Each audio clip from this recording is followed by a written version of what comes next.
વિક્રમ સંવત 2080 ચૈત્ર સુદ 13 તારીખ 21/4/2024 રવિવાર. વાલા વાલા રાજાધિરાજ મહારાજ, નાના મહારાજ, એથી નાના હરિકૃષ્ણ મહારાજ, સર્વે સાધુ સંતો અને સર્વે ભક્તજનોને ભાવથી જય સ્વામિનારાયણ.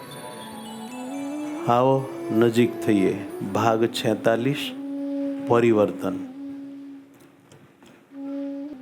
પરિવાર સંપીને રહે તો માળો, નહીં તો ફક્ત લોકોનો સરવાળો કે આ ઘરમાં આટલા રહે છે. કોઈને કોઈ સાથે દિલચસ્પી હોય નહીં. બધા એકબીજાથી દુઃખી અને વિરોધમાં જીવન જીવતા હોય છે. ઘર રહેવાનું એક હોય પણ કોઈના દિલ એક હોતા નથી. કારણ થોડા નાના મોટા સમયને અનુસરીને સ્વીકારવા પડે એવા પરિવર્તનોને પણ આપણે સ્વીકારવા કેપેબલ હોતા નથી કે જે સમયની માંગ હોય છે. એમાંય લાવેલું પરિવર્તન ક્ષણિક હોય છે. પરાયણે લાવ્યા હોઈએ એ પરિવર્તન ક્ષણિક હોય છે અને સહજ આવેલું સમજણમાંથી ઉદ્ભવેલું પરિવર્તન શાશ્વત હોય છે, સુખદાયક હોય છે. દિલથી સુધારો થાય તે જ્ઞાન સાચો ગણાય. દિલથી સુધારો થાય તે જ્ઞાન સાચો ગણાય. દિલથી સુધારો થાય તે જ્ઞાન સાચો ગણાય. દિલથી સુધારો થાય તે જ્ઞાન સાચો ગણાય. પરાણે કરાવાય તે, પરાણે કરાવાય તે, પરાણે કરાવાય તે, પરાણે કરાવાય તે. ટકી શકે ન સદાય, ટકી શકે ન સદાય, એ તો ટકી શકે ન સદાય, ટકી ન શકે સદાય. દિલથી સુધારો થાય તે જ્ઞાન સાચો ગણાય. દિલથી સુધારો થાય તે જ્ઞાન સાચો ગણાય. આ સાંસારિક કથા છે પણ ઉપયોગી તો દરેક જીવન જીવનારાને માટે થઈ શકે એવી વાત છે. સંસારમાં કે સમાજમાં, દરેક ગ્રુપમાં, દરેક પક્ષમાં, દરેક એસોસિએશનમાં કાંઈક ને કાંઈક ગડબડ, વિરોધ, એકબીજાનું એકબીજાને દુઃખ, એકબીજાને એકબીજાના વર્તનથી અસંતોષ, કંટાળો, ઉદાસી ચાલુ જ હોય. એનું નામ જ દુનિયા. પણ એમાં એક વાત હું અને તમે એવી વિચારીએ કે મારાથી આ ઘરમાં, આ કુટુંબમાં, આ સમાજમાં કોણ કોણ દુઃખી છે, શાથી દુઃખી છે, શા માટે દુઃખી છે. મારાથી બધાને શાંતિ અને સુખ થાય એવું હું કાંઈ ના કરી શકું, હું મારામાં બદલાવ ના લાવી શકું, કે મારાથી બધાને દુઃખ થાય એ જ વ્યાજબી છે, એ શું થવું જ જોઈએ?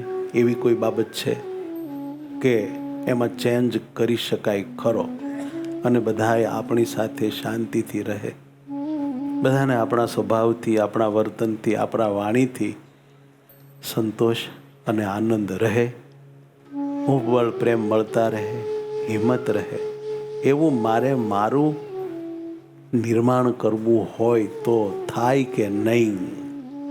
વાત અહીં છે. આપણે બધા હંમેશા બીજાને બદલાવવા માટે જ પ્રયત્નશીલ હોઈએ છીએ. ખુદને બદલાવવાની કોઈ હિંમત જ કરી શકતું નથી. એ ચેન્જ બહુ કઠણ હોય છે.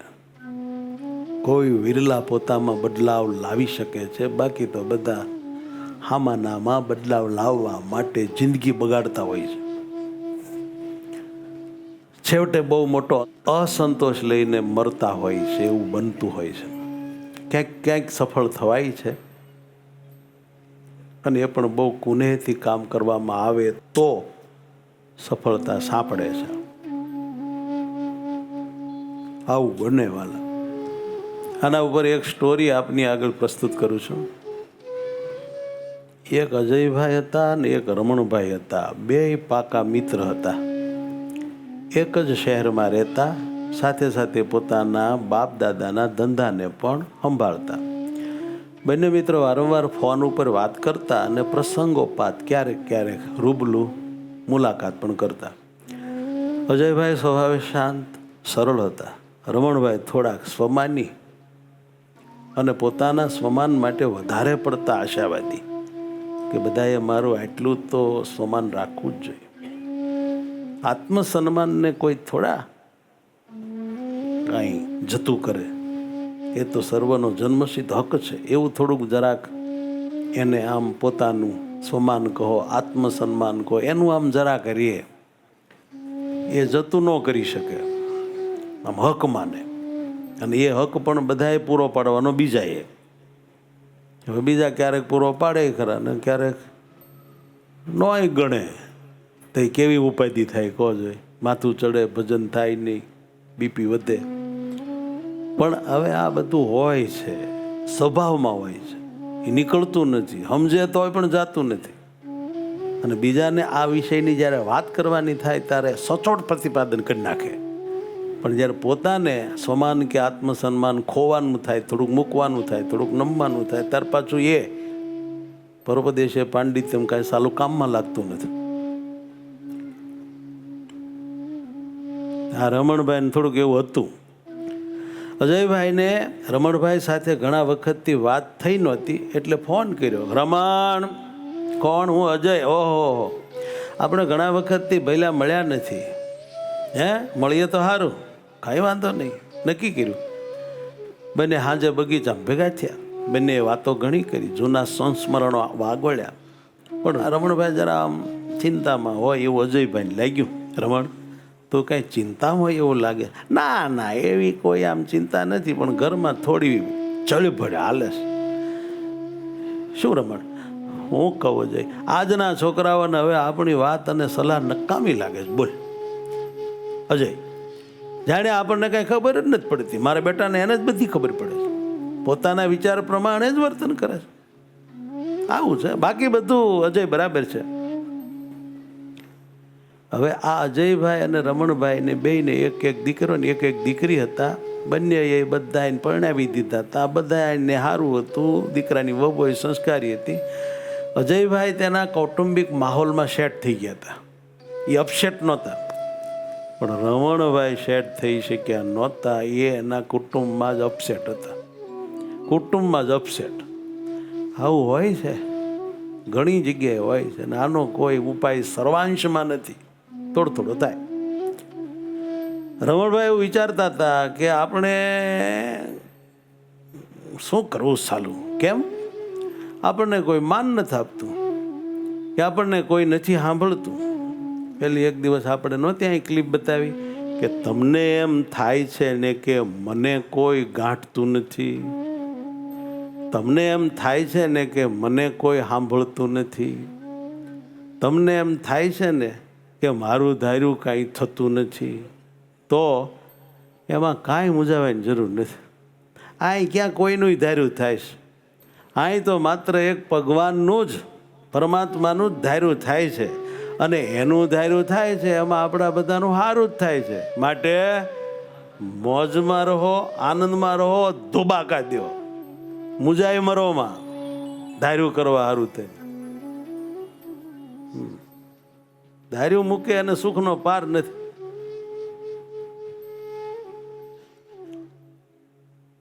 અજયભાઈ રમણભાઈના મિત્ર પહેલેથી ને એટલે રમણભાઈના સ્વભાવથી પરિચિત તો હતા જ. એટલે અજયભાઈએ કહ્યું, રમણ, તું થોડા દિવસ મારા ઘરે રહેવા આવે ને યાર, આપણે સાથે રહ્યા ને ઘણો સમય થઈ ગયો, સાથે રહેવાની મજા આવશે. હા, તારી વાત સાચી હો અજય, હું નક્કી કરીને તને કહીશ. રમણભાઈ પછી ઘેર જઈને એમના પત્નીને વાત કરી. અજય થોડા દિવસ એને ઘેરે રહેવા માટે કહે છે. દીકરાઓને પણ વાત કરી, તેમણે પણ સંમતિ આપી. રમણભાઈએ અજયભાઈને ફોન કરીને જાણ કરી. અજયભાઈએ તેના દીકરા અનિલ અને પુત્રવધુ દીપાને વાત કરી. ઘરનો માહોલ આનંદમય થઈ ગયો કે રમણ કાકા આવશે. રમણભાઈ અજયભાઈને ત્યાં રહેવા ગયા. અજયભાઈના દીકરા અને વહુએ રમણભાઈ અને તેમના પત્નીને સારી રીતે આવકાર્યા, પગે લાગ્યા. આવો આવો આવો આવો રમણ કાકા, આવો આવો કાકી. અજયભાઈ કે રમણ, સારું થયું, સારું કર્યું તે મારી વાત માની હો, આપણને સાથે રહેવાનો લાવો મળશે. ત્યાં દીપાએ પૂછ્યું અજયભાઈના દીકરાની વહુએ, એ રમણ કાકા, ચા તમારા માટે કેવી બનાવું? એ પપ્પા, તમારા માટે જો રમણ કાકા, અમારા પપ્પા ઓછી ખાંડની ચા પીવે છે, ડાયાબિટીસ નથી પણ હો તોય એમ. હા, સાવચેતી માટે, પૂર્વ તૈયારી. અજયભાઈને એમ થયું, ખરું? હા, તો વાત કરી નાખી દીપાએ. એટલે અજયભાઈ કહ્યું, જોયું રમણ, દીપા મારો કેટલો ખ્યાલ રાખે છે. હા, જોયું તે? હા બેટા દીપા, કાકા માટે પણ એવી ચા બનાવજો, રમણ કાકા માટે મોળી. હા, રમણભાઈ વિચારમાં પડી ગયા, કારણ મને ચડાવી દીધો. અને રમણ કાકાને એના ઘરની સ્ટોરી યાદ આવી ગઈ કે મારી પુત્રવધુ રીટાએ પણ મહેમાન આવ્યા ત્યારે આમ જ કહ્યું હતું, આમ જ કહ્યું હતું. અને મેં કહ્યું હતું ડાયાબિટીસ નથી તો શું કામ મોળી ચા પીવાની, અને અત્યારથી એવી શું ચિંતા કરવાની. અને અજયે આ વાત કેટલી હળવાશથી લીધી કે દીપા મારું બહુ ધ્યાન રાખે છે. અને એ જ વાતને મેં કેટલી આમ દ્વેષથી કરી નાખી કે હું કામ. પણ ચાલું, મારામાં અજયમાં ઘણો ફેર છે. અજય એટલે એના કુટુંબમાં સેટ છે ને હું એટલે જ મારા કુટુંબમાં અપસેટ, સાલી લાઇટ થઈ. ત્યાં અજયભાઈ બોલ્યા, રમણ ક્યાં ખોવાઈ ગયો? દીપા ચા નાસ્તો લાવી છે, આપણે તેની મહેનતને ન્યાય આપીએ, દાખલા આમ જોવું પડે ને. દીપાએ અજયભાઈને પૂછ્યું, પપ્પા રાત્રે જમવાનું શું બનાવું? બેટા દીપા, જે બનાવી તે, મને તો તારા હાથની બધી જ રસોઈ ભાવે. એમ સસરાએ વહુને બહુ વખાણ નાખી. જોઈ વાત વાતમાં આમ ક્યારેક ઓઇલિંગ કરવું પડે, ઊંઝવું પડે, નકર કીચુડ કીચુડ બોલે વાલા. તો દીપા કે ના ના પપ્પા, તમને આખા રીંગણાનું ભરેલું શાક બહુ ભાવે છે હો, તે હું બનાવીશ. હા, અને રમણ કાકા તમને અને કાકીને શું ભાવશે? ભાવશે ને? અજયભાઈ કે જોયું રમણ, દીપાને પણ ભાવે જ છે આખા રીંગણાનું, પણ મારી દીકરી મારા નામે બનાવશે. હું પણ ખુશ ને દીપા પણ ખુશ. કેમ રમણ? હવે રમણભાઈ, અજયભાઈ અને દીપાની આ વાત સાંભળીને ઊંડા ઉતરી ગયા કે સાલું મારા ઘરમાં આવું કંઈક બને ત્યારે હું બધા જ રિસ્પોન્સ કંઈક વિચિત્ર પ્રકારના આપું છું. તેને રીટા સાથેની વાત યાદી આવી ગઈ કે રીટા જ્યારે પૂછતી ત્યારે હું સીધા જવાબ નહોતો આપતો અને એમ કહેતો હતો આડું આડું, મને પૂછીને તો રસોઈ તમારી પસંદગીની જ બનાવવાની ને, એને પૂછવાનું જ ખાલી મને ને, હું આવું કરતો. અને અજયભાઈ એવું કે એને ભાવે છે. હા, આપણે ખુશ, આપણે ખુશ. અજયભાઈ રમણભાઈની વારંવાર વિચારમાં પડી જવાની આદત જોઈ રહ્યા હતા અને વિચારતા કે રમણને કાંઈક સમજાય તો રહ્યું છો આ વાતમાં. રમણભાઈ ઘરમાં બનતા દરેક પ્રસંગને પોતાની રીતે મૂલવી તેમાં રહેલી હકારાત્મક બાબતને પોતાનામાં ઉતારી રહ્યા હતા. એટલે કે ચેન્જ થઈ રહ્યો હતો. રમણલાલને સમજાઈ રહ્યું હતું કે મિસ્ટેક મારામ છે અને મનોમન પોતાના મન સાથે, પોતાના સ્વભાવ સાથે તે લડી રહ્યા હતા, સંઘર્ષ કરી રહ્યા હતા કે રમણ સુધર, અજય જેવો હતા. સારું થયું બે ભેગા થયું. 15 દિવસનો સમય તો જોત જોતામાં ક્યાં પસાર થઈ ગયો ખબર પણ ન પડી. અજયભાઈ એક વાતની નોંધ લીધી હતી કે રમણને અહીંયા રહેવા બોલાવ્યો તે ફાયદામાં રહેશે. ત્યાં રમણભાઈ બોલ્યા, અજય અમને આવ્યાને 15 દિવસ થઈ ગયા પહેલાં. આમ જો મજા બોયો, સમય ક્યાં પ્રસાર થઈ ગયો ખબર જ ન પડી. હવે અમે ઘેર જઈએ. વિજય અને રીટા રાહ જોતા હશે, પુત્ર બધું. અને તું વચન આપ કે જલ્દી તું મારે ત્યાં રહેવા આવીશ. અજયભાઈએ રહેવાનો આગ્રહ કર્યો, પણ રમણભાઈએ વિજયને ફોન કરી ગાડી મગાવી જ લીધી. ભારે હૈયે બંને મિત્રો છૂટા પડ્યા. રમણભાઈને લાગ્યું કે કંઈક લઈને જાય, અને અજયભાઈને લાગ્યું કે રમણને કંઈક આપ્યું. હા, રમણભાઈને લાગ્યું કે પોતે કંઈક પામ્યા એમ. વિજયે ગાડી મોકલાવી હતી. ગાડીમાં જવા નીકળ્યા. રમણભાઈએ ગાડીને સાડીવાળાની દુકાને ઊભી રાખવા કહ્યું. સાડીવાળાની દુકાને ઊભી રાખી. રમણભાઈના પત્નીએ ધીમે રહીને પૂછ્યું, શું કામ છે? તું અંદર ચાલ દુકાનમાં, રીટા માટે સારી મોંઘી સાડી પસંદ કર. એમ પણ આપણે પસંદ કરીએ એ રીટાને ગમશે? હા ગમશે. માતા પિતા જે ભેટ આપે એ છોકરાઓને ગમે. રીટા માટે સારી મોંઘી સાડી પસંદ કરીને વિજય માટે સૂટનું કાપડ લીધું. રમણભાઈના પત્ની પણ મનોમન ખુશ હતા. બાજુમાં મીઠાઈની દુકાન હતી, ત્યાંથી રીટાને ભાવતી બંગાળી મીઠાઈ ને વિજયને ભાવતી મીઠાઈ લીધી. ઘેર પહોંચ્યા. વિજય અને રીટા રાહ જોતા હતા. બંને પગે લાગ્યા. અનિલભાઈના સમાચાર પૂછ્યા. એટલે આ ભાઈનો, વિજયભાઈનો છોકરો. રીટા બોલી, પપ્પા ચા બનાવો કે ઠંડુ આપું? રમણભાઈ કે રીટા બેટા, વિજય એ બધું પછી, પહેલાં મારી પાસે બેસો. રીટાએ રમણભાઈના પત્ની એટલે સાસુ સામે જોયું. તેમણે આંખોથી હાથ દર્શાવી. રમણભાઈ કહે, લે બેટા તારા માટે સાડી જો અમે ખરીદી હો. હા, તારી મમ્મીએ. અને વિજય તારા માટે સૂટનું કાપડ ખરીદ્યું છે, અમારા તરફથી ભેટ. રીટા અને વિજય એકબીજા સામે જોયું. અકારની સંમતિથી ભેટ લઈ અને ખોલ્યું. બંનેના ચહેરા ઉપર આનંદ છવાઈ ગયો અને ભાવવિભોર થઈ મમ્મી પપ્પાને પગે લાગ્યા. રમણભાઈ અને તેની પત્ની પણ ભાવવિભોર થઈ ગયા. ઘરમાં ખુશી છવાઈ ગઈ. ભાઈ વિજય અને રીટા કહે, મમ્મી પપ્પા આપનો ખૂબ ખૂબ આભાર. અમને બંનેને આપની ભેટ બહુ જ ગમી. રમણભાઈને પણ બહુ ગમ્યું કે પહેલી વખત ભેટ આપીને બાળકોએ પસંદ કરી. સારું થયું લ્યો. એ પણ મનોમન બહુ જ ખુશ થયા. રમણભાઈ દરેક બાબતમાં ફેરફાર કરી પોતાની જાતને પરિવર્તિત કરતા ગયા. હવે પોતામાં બદલાવ ધીમે ધીમે તેણે શરૂ કરી દીધો અને બદલાવ કરતા ગયા. અને ઘરનો માહોલ બદલાતો ગયો. થોડું ગળબળ થતું હતું, એ બંધ થયું અને સ્મૂથલી ઘર, સંસાર, વ્યવહાર, પરિવાર શાંતિથી ચાલવા લાગ્યો. એક સાંજે રમણભાઈ તેમની પત્ની વિજય અને રીટા દિવાનખંડમાં વાતો કરતા હતા. વિજયે પૂછ્યું, હે પપ્પા એક વાત પૂછું? બોલને બેટા. પપ્પા તમારા પરિવર્તનનું કારણ શું? તમે બદલાણા એમાં રહસ્ય શું છે?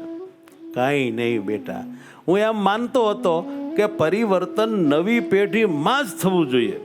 જૂની પેઢી પાસે અનુભવ છે, સમજણ છે અને સ્થિરતા હોય છે, પણ હું મારી ધારણામાં ખોટો હતો. એ વાત મને અજયને ત્યાં રહેવાથી સમજાણી કે નવી પેઢીને પરિવર્તિત કરવા માટે જૂની પેઢીએ પોતાની સમજણ, પોતાનો અનુભવ અને ઠાવકાઈથી નવી પેઢીને દોરવી પડે, ટોસડાઈથી નહીં. અને સમયની માંગ પણ ધ્યાનમાં રાખવી પડે. જૂના જમાનાના સમયની માંગ જુદી હતી, આજના સમયની માંગ કંઈક જુદી હોય છે. ટેકનોલોજી આગળ છે, કેટલીક વસ્તુ નવી આવી ગઈ છે માર્કેટમાં, કેટલાક રીતભાત રિવાજો પણ બદલાયા છે.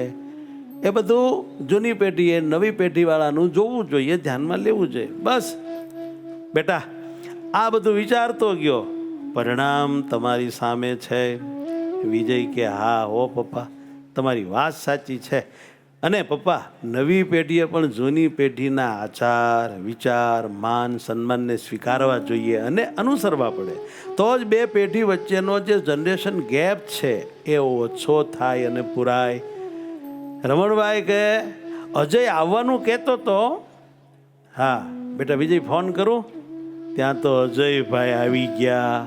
ફોન ન કરતો હું જાતે જ આવી ગયો છું, કુટુંબ સાથે મુદ્દલ અને વ્યાજ સાથે તારા પરિવર્તનને વસૂલવા. એટલે ઘરના માણાને લઈ આવ્યો છું અને તારું પરિવર્તન જે થયું એને વ્યાજ સાથે વસૂલવા. ને દિવાન ખંડ બધાના મુક્ત હાસ્યથી ગુંજી ઉઠ્યો. બધાને આનંદ થઈ ગયો. હવે સાર માટે પરિવર્તન એ કુદરતનો નિયમ છે અને સર્વ પરિસ્થિતિ પરિવર્તનશીલ છે. આ વાત કુદરત પાસેથી આપણે સ્વીકારવી જોઈએ અને શીખવી પણ જોઈએ, કારણ કે કુદરત પોતે જ પરિવર્તનશીલ છે. પરિવર્તનથી ક્યારેય ડરવું નહીં. જેટલું સારું તમે ખોઈ રહ્યા છો એનાથી લાખ ગણું સારું મળશે. કચ્છનો ધરતીકંપ થયો ત્યારે અમે ત્યાં ગયા હતા. ત્યાંના ગામડાઓ, શહેરો અને એમાં જે કાંઈ બધી માથાકૂટને દુઃખ આવેલા એ જોઈને બધા જ બહુ ગભરાયેલા. પણ 1-2 વર્ષ ગયા પછી અમે જ્યારે કચ્છમાં ગયા હતા ત્યારે એ લોકો કહેતા હતા કે અત્યારે ખબર પડી કે આ ધરતીકંપ તો અમારા માટે આશીર્વાદ રૂપ હતો. કે શું? કે જેવા તેવા જૂના ઘર પડી ગયા, નવા બંગલા થઈ ગયા. કેટલીક સહાય સરકારે કરી, કેટલીક સંપ્રદાયોએ કરી, કેટલીક સંસ્થાઓએ કરી, કેટલીક વિદેશના લોકોએ કરી અને અમારે તો માલ થઈ ગયા અમે. હા, કેટલાકે તો એમ કીધું કે અમારે તો ક્યાં કુબા સિવાય કાંઈ હતું, પણ અમુક સંસ્થાએ કીધું કે અમારે બધા નવા ઘર કરી દેવા, પણ કે અમારામાં કાંઈ પડ્યું નથી. તો કે હવે પડ્યું કે ન પડ્યું, પણ અમને હુરાત જ ચડ્યું. એટલે કુબા ને ઝૂંપડા ને જૂના ઘર ને બધી ધરતી કંપને નામે કચ્છ આખું નવું થઈ ગયું. મારા વાલા, બોલો, પરિવર્તન હારા માટે ક્યારેક હોય છે. આપણે જરા મૂંઝાઈ જઈએ છીએ તે ટાણે, પણ પછી સમજાય છે કે જે ભગવાન કરતા હોય, ભગવાને જે કર્યું હોય તે સારા માટે જ હોય. સમય વર્તે સાવધાન, જો થઈ શકશો જ્ઞાન. સમય વર્તે સાવધાન, જો થઈ શકશો જ્ઞાન. સમય વર્તે યાને કે જ્યારે સમય આવે સાવધાન થવાનો ને બદલાવ લાવવાનો, ત્યારે જો તમે સાવધાન થઈ જાઓ અને જે સ્વીકારવું પડે એ સ્વીકારી લો, જે નિજમાં બદલાવવું પડે તે બદલાવી નાખો, તો જ તમારું સહુજનમાં, તો જ તમારું સહુજનમાં, તો જ તમારું કુટુંબમાં, તો જ તમારું કુટુંબમાં જળવાઈ રહેશે માન, જળવાઈ રહેશે માન, જળવાઈ રહેશે માન, જળવાઈ રહેશે માન. સમય વર્તે સાવધાન, સમય વર્તે સાવધાન, જો થઈ શકશો જ્ઞાન. સમય વર્તે સાવધાન, જો થઈ શકશો જ્ઞાન. તો જ તમારું સહુજનમાં, તો જ તમારું સહુજનમાં, તો જ તમારું સર્વ સ્થળે, તો જ તમારું સર્વ સ્થળે જળવાઈ રહેશે માન, ટકી જ રહેશે માન. જળવાઈ રહેશે માન, ટકી જ રહેશે માન. સૌને ભાવથી જય સ્વામિનારાયણ.